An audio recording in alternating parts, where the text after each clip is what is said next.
The Large Magellanic Cloud is among the closest galaxies to our own Milky Way, offering astronomers a detailed look at what makes a galaxy tick.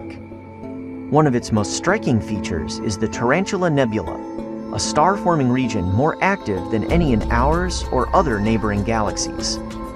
This is the source of most of the gamma rays we see from the LMC.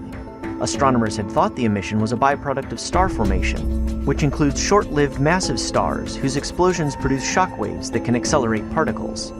Interactions by these particles, called cosmic rays, can produce gamma rays, the highest energy form of light.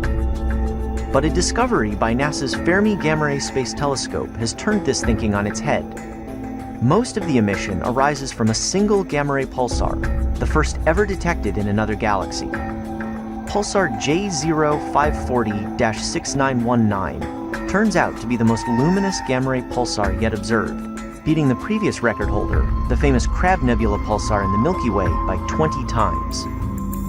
Discovered in X-rays using NASA's Einstein satellite in 1984, J0540 looked like a twin of the Crab until Fermi's Large Area Telescope unveiled its gamma ray power.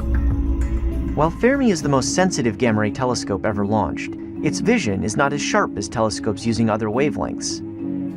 In 1998, NASA's RxDE satellite detected X-ray pulses from J0537-6910, a pulsar located just 16 arc minutes from J0540, or about half the apparent width of the Moon.